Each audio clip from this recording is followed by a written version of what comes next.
오늘까지의 말씀.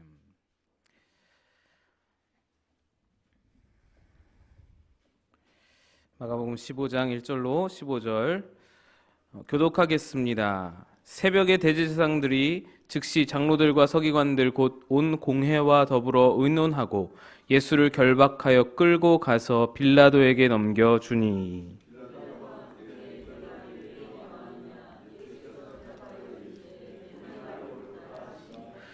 대제사장들이 여러 가지로 고발하는지라.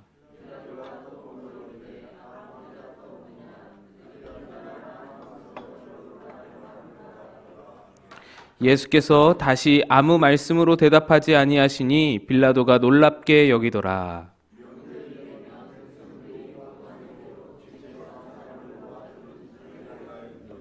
밀란을 꾸미고 그 밀란 중에 살인하고 체포된 자 중에 바라바라 하는 자가 있는지라.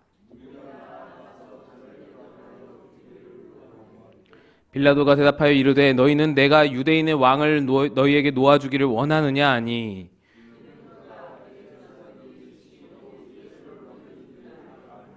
그러나 대제사장들이 무리를 충동하여 도리어 바라바를 놓아달라 하게 하니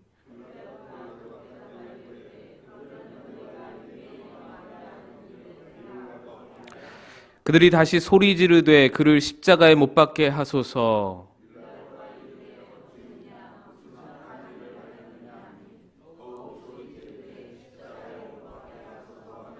함께 읽습니다. 빌라도가 무리에게 만족을 주고자 하여 바라바는 놓아주고 예수는 채찍질하고 십자가에 못 박히게 넘겨주니라. 아멘. 할렐루야. 하나님의 은총과 또 육신의 건강으로 함께 하신 하나님의 평안이 여러분의 가정과 여러분의 삶 가운데 함께 하시길 축복드립니다. 마가복음도 이제 2장 남았습니다. 15장, 16장이 마지막인데 마지막을 향해서 다가가고 있습니다. 오늘 말씀은 이제 빌라도에게 재판을 받으시는 예수님이십니다. 지지난주죠. 2주 전에 이 가야바 대제사장인 가야바의 집에서 예수님께서 재판을 받으셨는데 재판을 받으신 후에 그 지하 감옥에서 가야바 집 지하에 있던 그 곡물 창고죠. 이 대제사장이 11조로 거두어들이는 수많은 곡물을 저장하기 위한 저장소로 사용하던 곳을 이제 저장물이 없을 때에는 감옥으로 사용했는데 예수님을 여기다가 가둬두고 밤이 새도록 예수님을 구타하고 폭행하고 고문하고 예수님을 그렇게 괴롭히고 조롱했습니다. 1절 보시면요. 1절 화면 좀 띄워주시고요. 1절 보시면 새벽에 대제사장들이 즉시 장로들과 서기관들 곧 온 공회와 더불어 의논하고 예수를 결박하여 끌고 가서 빌라도에게 넘겨주니 이렇게 되어 있습니다.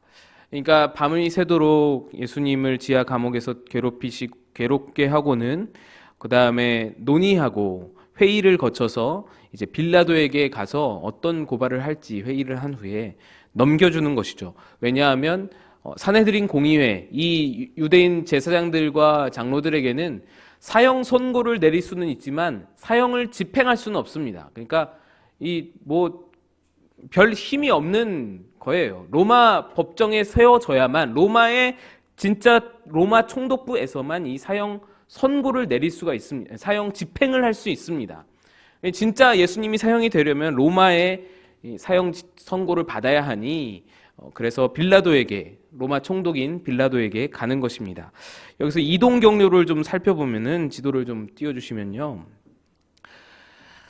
노란색 동그라미가 바로 지금 빌라도가 있는 곳입니다. 옆에 보시는 보라색 작은 동그라미가 지금 예수님이 계신 가야바의 집이고요. 노란색 동그라미가 빌라도가 있는 헤롯 대왕의 궁궐입니다. 헤롯 대왕은 여러분 기억하시기로 예수님 태어나셨을 때에 이제 영아 살해를 명했던 그 왕이 바로 헤롯 대왕, 동방 박사들을 만났던 그 헤롯 대왕이 여기다가 궁궐을 지었어요. 저 뒤에 있는 성전도 헤롯 대왕이 지은 것인데 이 노란색에 있는 궁궐도 헤롯 대왕이 지었습니다. 여기서 빌라도가 머물고 있었는데 어느 때에서부터인지 이 빌라도가 저 파란색 동그라미에 있었다고 그렇게 전승이 내려져 왔습니다. 오늘날 학자들은 그게 아니다라고 보고 있는데 노란색 동그라미에 있었다라고 보는데, 파란색 동그라미에 빌라도가 살았다라고 해서 저 파란색 동그라미로부터 여기 십자가로 표시된 곳이 골고다 언덕입니다. 예루살렘 성곽 밖에 골고다 언덕이 저렇게 배치되어 있는데, 파란색 동그라미부터 십자가 골고다 언덕까지 길이 무슨 길이죠? 비아 돌로로사. 여러분 유명한 길이죠. 그 고난의 길. 그 길이 이렇게 내어져 있고, 그 길이 이제 지금 관광 하나의 상품이 되어 있죠. 그래서 그곳을 순례자들이 그곳을 따라 예수님의 십자가의 길을 따라 밟기도 합니다. 근데 사실은 노란색 동그라미에서 예수님이 재판을 받으시고 십자가의 길로 향한 길은 조금 달랐을 것이다 라고 보는 것이죠. 빨간색 동그라미도 있는데, 빨간색 동그라미는 헤롯 대왕의 아들인 헤롯 안티파스가 있었던 장소입니다. 여기도 하나의 궁전인데 복잡해서 설명은 다 못 드리고요. 빨간 동그라미는 갈릴리의 분봉왕이던 세례 요한을 참수했던, 예수님이 여우라고도 말했던 그 헤롯 안티파스가 머무는 곳이 빨간 동그라미입니다. 우리 마가복음에는 나오지 않았지만 빌라도가 헤롯에게 보내고 헤롯이 다시 빌라도에게 보내고 이렇게 왔다 갔다 하는 장면이 있는데, 거기서 왔다 갔다 하는 곳이 바로 노란색 동그라미와 빨간색 동그라미를 왔다 갔다 했던 것이죠. 조감도이고요. 위에서 바라봤을 때 이 정도 거리가 떨어져 있습니다. 가야바의 집은 헤롯 궁궐에서 가까워서 빌라도에 머무는 곳까지 금방 갔을 것이고요. 지금 전승으로 내려오는 저 파란색 동그라미는 안토니오 요새라는 곳입니다. 이 로마 군병들이 방위를 위해서 망루를 세우고 그곳에서 이제 방어병들이 있었던 곳입니다. 거기서부터 이렇게 빨간색으로 제가 표시를 했는데 비아돌로사가 저 길입니다. 자, 이곳이 바로 이 빌라도가 머물고 있었던 헤롯 궁궐입니다. 헤롯 대왕의 궁궐, 헤롯 대왕이 지은 궁궐입니다. 아주 멋들어지죠. 네, 궁전이라 불릴 만한 그런 궁궐입니다. 이곳에서 바로 예수님께서 여기 어디선가에서 이제 재판을 받으셨고요. 여기가 지금 이제 전승에 내려오는 빌라도가 머물렀을 것이다 라고 전승으로 내려오는 안토니와 요새입니다. 여기서부터 이제 비아돌로로사가 저쪽으로 바깥쪽으로 시작이 되는 것이죠. 이것이 바로 비아돌로로사입니다. 이 길이 이제 예수님이 십자가를 지고 걸어가셨다라는 그 길이고요. 그 길 끝에 골고다 언덕에 지금은 이런 교회가 세워져 있습니다. 성묘교회라는 교회인데요. 어쨌든 그렇고요. 그래서 여러분 성지순례하는 느낌이 잠깐 드시도록 이렇게 좀 생각을 해봤고요. 예, 영화의 한 장면이죠. 패션 오브 크라이스트 영화의 장면을 좀 가져왔는데, 가야바 대제사장의 집에서 지금 왼편에 서 있는 사람이 가야바입니다. 대제사장 가야바, 그리고 중앙에 예수님이 계시고 가야바의 집에서 대제사장의 재판을 받는 중이십니다. 지지난주에 다뤘던 내용이 바로 이 모습이라고 보시면 되겠습니다. 지금 바깥들에는 베드로가 불을 쬐고 앉아 있을 것이고, 예수님께 대제사장이 물었을 때 다른 질문들, 예수님께 유리한 질문들에는 대답을 안 하시고 침묵하시다가 너가 하나님의 아들이냐 물어봤을 때에는 너가 말하였다 말씀하시면서 내가 인자가 구름 타고 다시 오게 될 것이다 이렇게 말씀을 하시면서 신성모독죄에 걸려드는 그런 장면입니다. 곧 이 영화에서도 이 대제사장이 앞섬을 이렇게 찢는 장면을 보게 되는데요.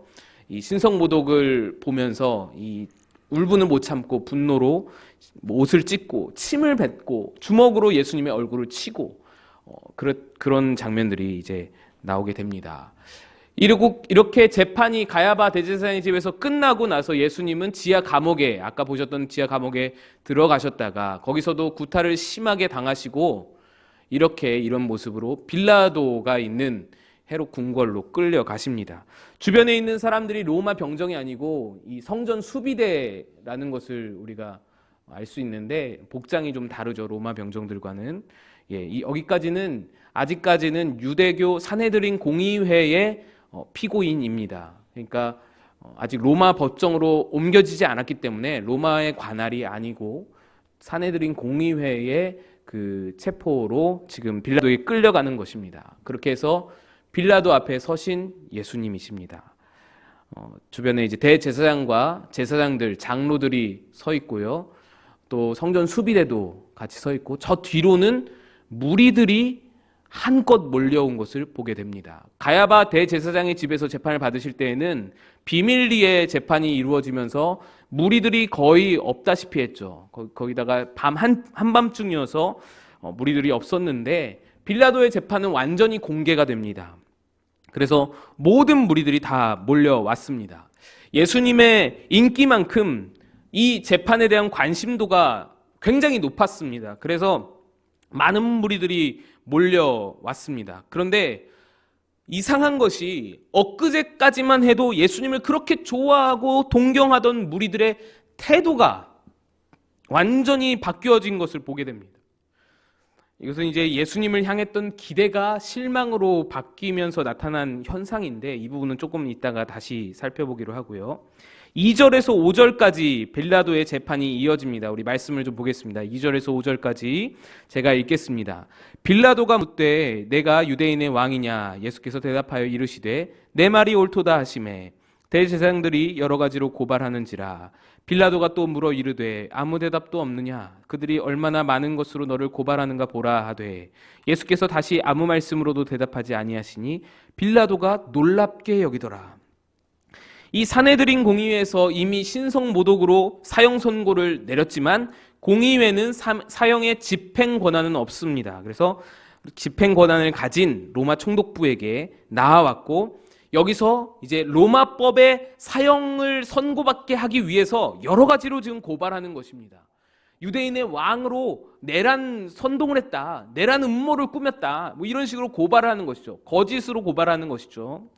이 사람에게 물어보십시오. 자기가 스스로 유대인의 왕이라고 합니다. 너가 유대인의 왕이냐? 빌라도가 묻자 예수님이 네가 말하였도다. 맞다. 나는 유대인의 왕이다.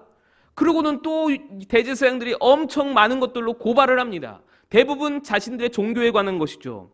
그렇게 고발을 하지만 예수님께 유리한 증언들은 예수님이 전혀 하지 않고 가야바 집에서와 마찬가지로 전혀 변호를 하지 않는 상황입니다. 그 모습을 보면서 빌라도가 이상함을 느낍니다.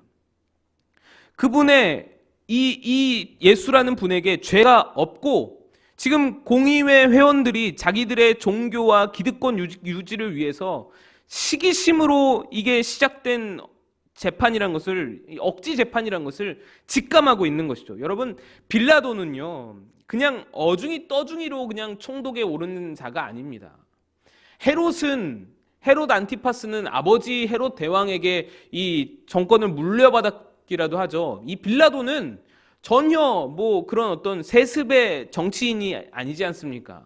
이 빌라도는 자기 손으로, 자기 힘으로 여기까지 올라온 사람이에요. 머리도 비상하고 정치력이 상당한 사람입니다. 산전수전 다 겪고 총독의 자리까지 오른 그런 베테랑 정치인입니다.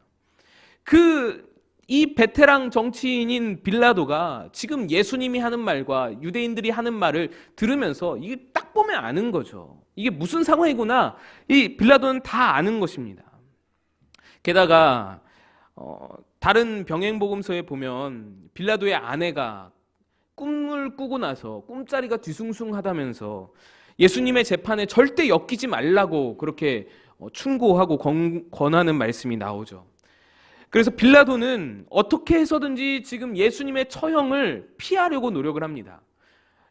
자기가 직접 선고하는 것을 피하려고 노력을 합니다. 먼저 6월절 특사를 제안을 하죠.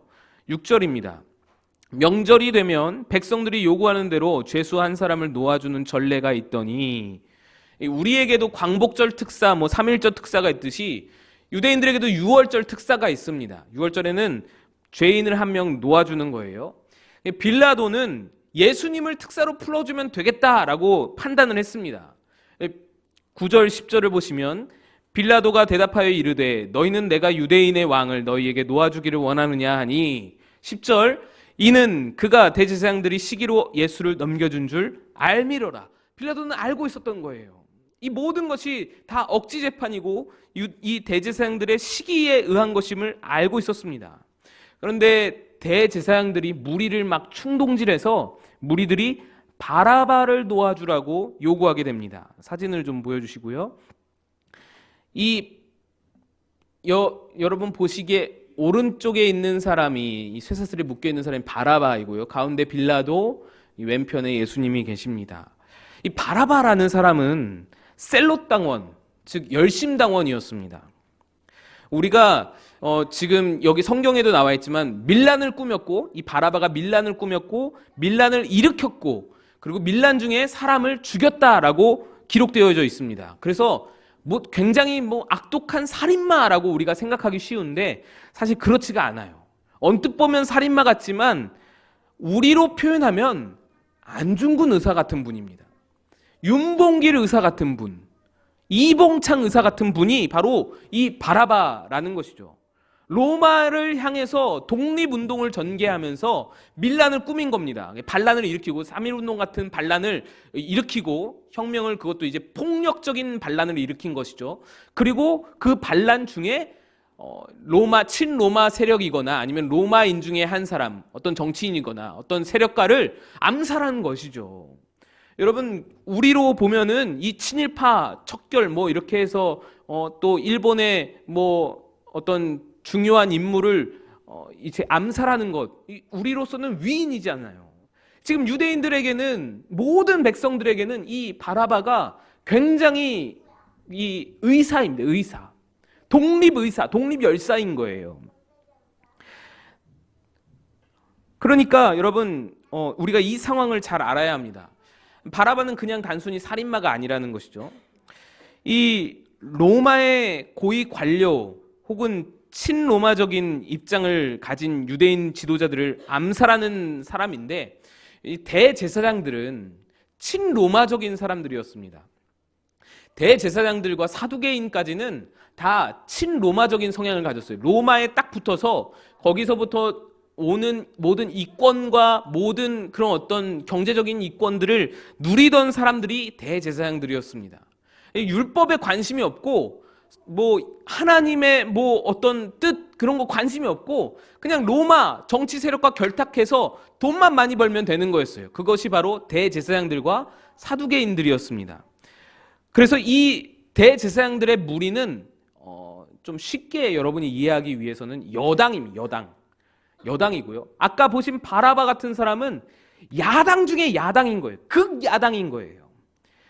중간에 이제 바리새파 같은 사람들이 있습니다. 바리새파는 중도 정도, 중도에서 약간 야당 정도로 보시면 되고요. 이 대제사장과 사두개인들은 완전 극여당, 로마 성향을 가진 사람. 그리고 저 바라바 같은 사람은 완전 반대에 있는 사람입니다. 그러니까 대제사장들은요, 이 바라바를 풀어줄 수 없어요. 풀어주면 안 됩니다.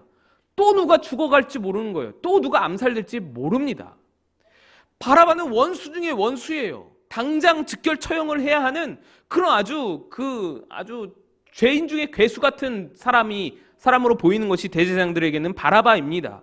그런데 지금 무리들에게 충동하는 것이 이 대제사장들에게 위해를 가하는 바라바는 풀어주고 로마와 대제사장들에게 아무런 위해도 가하지 않고 아무런 폭력도 사용하지 않은 예수님은 잡아서 처형하라라는 것이 지금 대제사장들의 주장인 거예요. 그렇게 민중을 선동하는 것입니다. 민중들에게는 바라바는 고마운 사람이었지만 대제사장들에게는 원수였어요. 왜 그렇습니까? 왜 이런 결정을 내리게 됐습니까? 자기들 이익 때문입니다. 자기들 탐욕 때문이었습니다. 자기들이 누리는 기득권, 성전을 통해서 누리는 모든 수익들, 권력들, 이걸 놓치고 싶지가 않아서 바라바를 놓아주라는 거예요. 예수님을 죽이라는 거예요. 바라바가 풀려나서 다시금 밀란을 일으키고 반로마 운동을 펼치면서 사람들을 암살하더라도 바라바는 적어도 성전과 유대교는 지킬 줄 알았습니다. 바라바는 유대인이라서 성전과 유대교는 지키는 사람이었어요. 그런데 예수님은 어떤가요? 예수님은 너무나 거리껴지는 것이 자꾸만 성전을 건드는 거예요. 자꾸만 유대교를 건드는 거예요. 근데 이것이 어떤 종교성에 의해서 이 예수님을 거리끼는 것이 아니고요. 성전에 와서 예수님이 뭐 하셨어요? 안나스의 시장, 여러분 기억나시나요? 성전에서 이 모든 매매되는 그 제사, 제물들 다 그 한 시장에서, 안나스 시장이라는 성전 안에 있는 시장에서 이루어졌는데, 그 안나스 시장이 누구의 것입니까? 이름에서 드러났듯이 안나스 대제사장입니다. 가야바의 장인. 대제사장이 다 이 상권을, 다 이권을 다 가지고 있는 거예요. 근데 예수님이 와서 다 뒤엎어 버리셨잖아요. 예수님이 자꾸 지적질하면서 사람들을 선동하잖아요. 이 이권이 자꾸만 흔들리는 것이 불안한 것입니다. 예수는 빨리 죽여야 되는 거예요.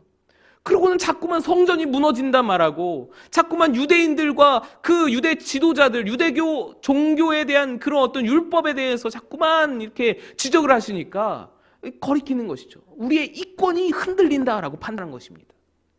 바라바, 원수 중에 원수, 야당 중에 야당인 저 바라바를 놓아주더라도 예수는 죽여야겠다. 탐욕입니다. 탐욕. 유대인들의 극심한 탐욕. 그것이 예수님을 십자가로 몰아가고 있는 것입니다. 빌라도가 예수님에게서 죄를 찾을 수가 없었습니다. 대제사장들은 예수님을 시기하기에 재판에 넘겼다 하지만 무리들은 당연히 예수의 사면을 요구할 것이라고 예측을 했었습니다. 근데 그게 틀어진 거예요. 그래서 또다시 묻습니다. 예수를 어떻게 하랴? 12절에 나와 있죠. 내가 예수를 어떻게 했으면 좋겠냐? 12절 잠시 보시면 빌라도가 또 대답하여 이르되 그러면 너희가 유대인의 왕이라 하는 이를 내가 어떻게 하랴? 내가 어떻게 하랴? 이분 내가 어떻게 했으면 좋겠냐? 나는 이분에게서 죄를 찾을 수가 없는데 어떻게 했으면 좋겠냐? 그랬더니 무리들이 소리를 칩니다. 13, 14절입니다. 그들이 다시 소리 지르되 그를 십자가에 못 박게 하소서. 빌라도가 이르되 어찌미냐? 무슨 악한 일을 하였느냐 하니 더욱 소리 지르되 십자가에 못 박게 하소서 하는지라. 우리가 대제사장과 유대인 지도자들의 탐욕이 예수님을 십자가에 몰고 간 것을 보았다면, 지금 이 순간에는 무리들의 이 예수님을 십자가로 몰아가는 그 장면을 보고 계시는데요. 지금 소리치는 사람들, 십자가에 못 박게 하소서, 십자가에 못 박게 하소서 하는 사람들은 대제사장들이 아닙니다. 뭐 바리새인들, 뭐 사두개인들이 아닙니다. 무리들입니다. 무리들.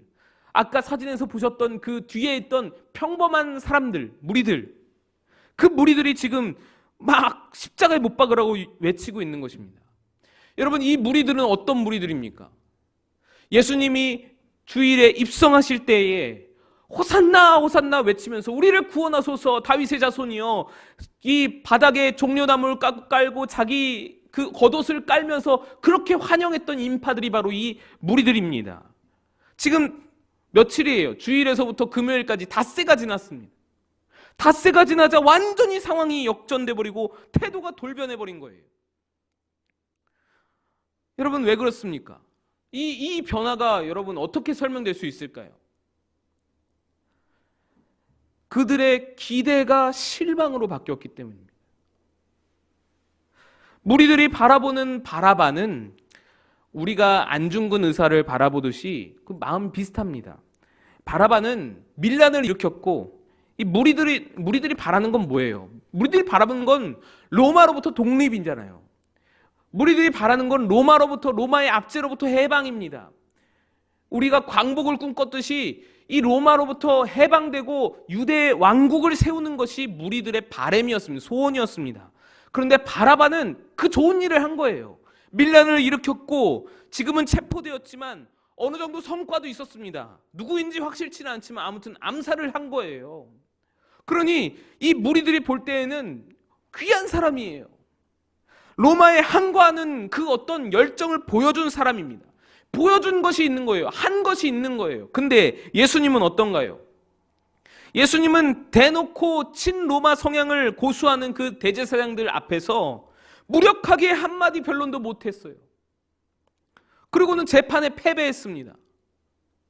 예수님이 끌려오는 모습을 보니까 예수님 여기저기 얻어 터졌어요. 예수님 막 여기 막 멍이 들고 막 피가 납니다. 아니, 우리가 아는 예수님은 능력이 많아서 우리가 따랐던 것인데, 뭔가 초월적인 능력이 많아서 우리가 그렇게 따랐던 것인데, 대제사장과 독대하는 시간이 있었으면, 대제사장과 제사장들의 무리에게 그렇게 잡혀있는 시간이 있었으면 뭔가 한번 보여줬어야 되는 건데, 그들을 완전히 막 그 예수의 권능으로 제압을 하시든지, 아니면은 적어도 이 그 재치 있는 그 언변으로 이 변호를 하셔가지고 완전 재판을 뒤집어 놓아서 대제사장들을 궁지에 몰고 가시든지, 그리고 재판을 승리하시든지 뭔가 일을 하셨어야 되는 것이죠. 근데 예수님이 그런 게 하나도 없이 너무나 무력하게 체포되어 있고 여기저기 얻어 터졌고, 또 사내들인 공의회 재판에서는 패소했다라는 거예요. 제사장들에게 완전히 그냥 죄 몫을 잡혀가지고 신성모독죄를 저질러서 패소해서 끌려왔다라는 겁니다. 이 무리들이 그렇게 기대했던 예수님인데, 로마를 뒤집어 놓을 그런 어떤 능력이 있는 분으로 생각했었는데 너무나 무력한 모습에 실망한 것이죠. 기대가 실망으로 바뀌자 분노가 일어난 것입니다. 내가 기대했던 것이 이루어지지 않자 그만큼 실망으로 빠지는데 이 분노가 절제가 안 되는 것입니다. 그래서 호산나 호산나 외치던 그 입술이 일순간에 십자가에 못 박으소서라고 변해버린 것입니다. 여러분, 내 기대가 무너지면 예수님이라도 걷어차 버리는 거예요. 이것이 무엇인가요? 예수님을 오해한 자들의 결론입니다. 자기만의 예수님을 제멋대로 만들어 놓고 자기의 그 생각대로 계획대로 이루어지지 않자 뱉어버리는 거예요. 내 맘대로 만들어 놓고는 내 맘대로 생각하다가 내 맘대로 안 되니까 뱉어버리는 겁니다. 오해로부터 기대가 증오로 바뀌는 것입니다. 사실 이 오해는 제자들도 마찬가지였죠. 베드로도 가룟 유다도 다 같은 심정이었습니다. 대제사장들이 이 빠져 있었던 탐욕, 그 이권에 대한 그 갈망, 욕심도 큰 문제였지만, 이 무리들이 빠져 있었던 이 오해, 예수님을 향해서 자기 멋대로 생각하는 이 오해도 굉장히 큰 문제였다라는 것을 우리가 알 수 있습니다. 십자가로 직접적으로 몰아간 것은 바로 이 무리들의 오해, 실망, 예수님을 향한 그 실망감, 분노, 이것이었다라는 것입니다. 사탄은 우리로 죄를 범하게 하기도 하지만 예수를 잘 믿게 만듭니다. 잘 믿게 만들어요. 수요 예배 잘 참석하고 기도 잘 하고 성경 잘 읽고 예배 잘 참여하게 합니다. 그런데 내 나름대로, 내 생각대로, 내 마음대로 예수님을 이해하는 그 형상을 내 마음대로 만들게 만들어서 예수를 내 마음대로 내 열심으로 믿게 만드는 경우가 얼마나 많은지요. 그러다가 어느 순간 내가 생각한 대로, 내 뜻대로 예수님이 움직이지 않고 내가 계획한 대로 예수님이 움직여주지 않으면은 분노하는 것입니다. 예수님에게 화를 쏟아내는 것입니다. 오해가 기대를 실망으로 이끄는 것입니다. 이게 사탄의 계략인 것입니다. 우리가 끊임없이 말씀을 세세하게 들여다보고 기도의 자리를 놓치지 말아야 할 것은 이 사탄이 파놓은 수많은 함정들, 대제사장들의 탐욕이나 무리들의 오해와 실망 같은 그런 함정들이 우리 삶의 도처에 깔려있기 때문이죠. 날마다 말씀으로 무장하고 기도로 깨어 있어서 그 함정들에게서 건짐을 받아야 하는 그런 우리들의 연약한 삶을 보여주고 있는 것입니다. 15절에서 빌라도가 이렇게 이야기합니다. 무리에게 만족을 주고자 하여 바라바는 놓아주고 예수는 채찍질하고 십자가에 못 박히게 넘겨주니라. 무리에게 만족 주기 위해서 빌라도가 넘겨줬다 합니다. 빌라도는 예수가 무죄라는 것을 알고 있었습니다.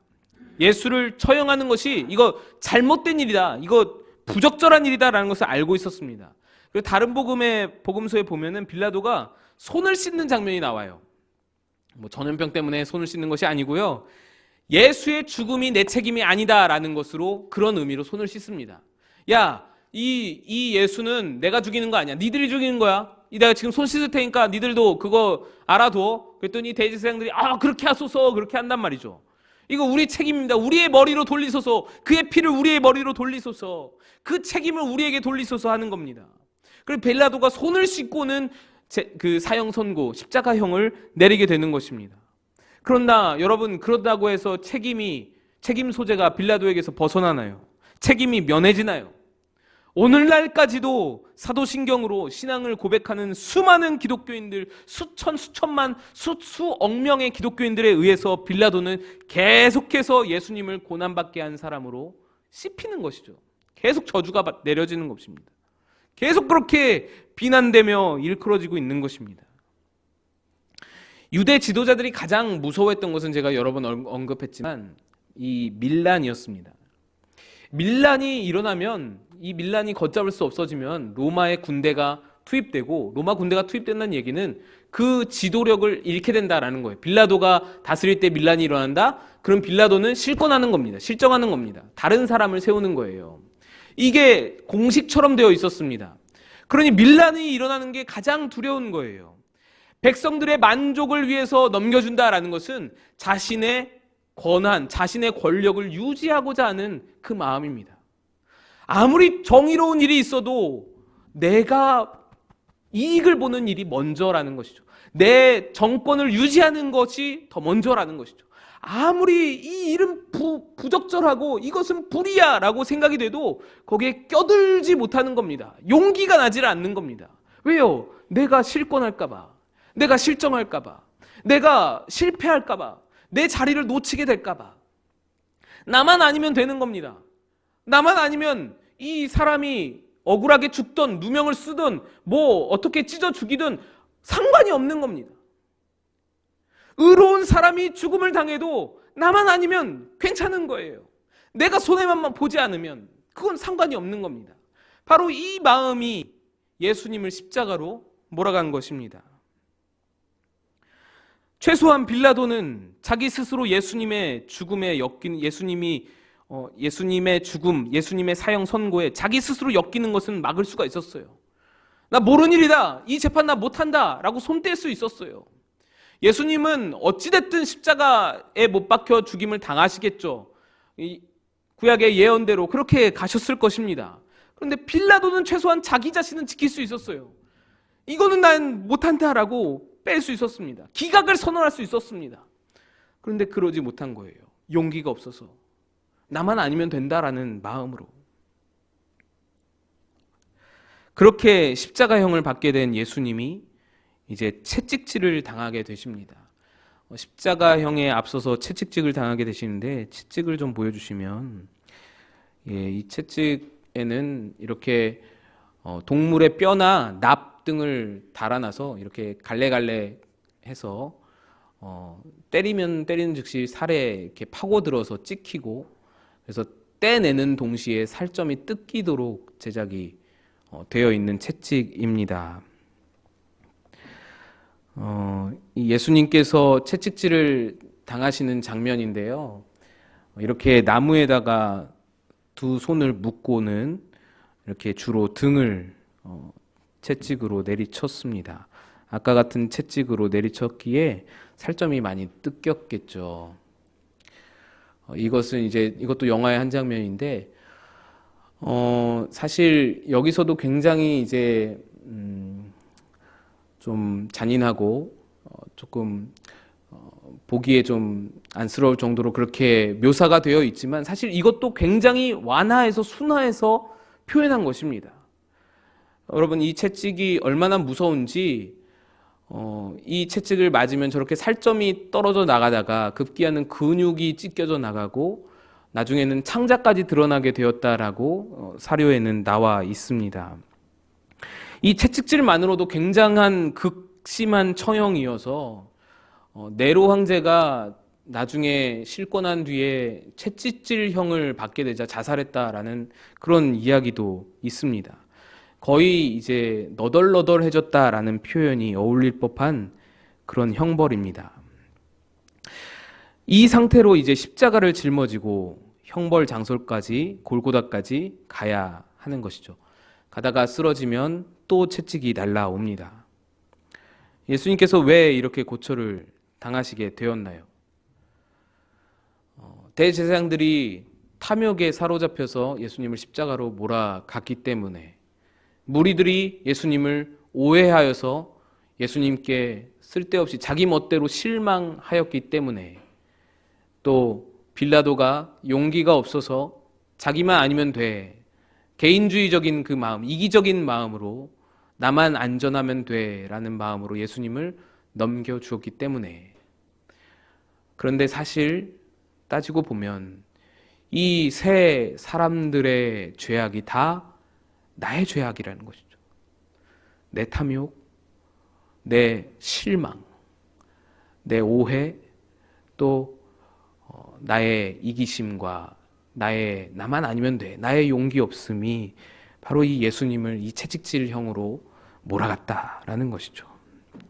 내가 믿기 편한 예수님을 만들어 두고 그 예수님을 섬기면서 내 맘대로 만들어 놓은 예수님께 내 맘대로 기대하다가 어긋나게 될 때 예수님 실망이에요, 하나님 실망입니다 라면서 등 돌리는 내 죄, 빌라도 같이 개인주의, 나만 아니면 돼, 나만 평안하면 되지, 세상이 어찌됐든 남이야 죽든 말든 나만 배부르고 나만 등 따수면 되지 하는 마음들, 그 죄악이 예수님을 십자가로 채찍질로 몰아 넣었다라는 것입니다.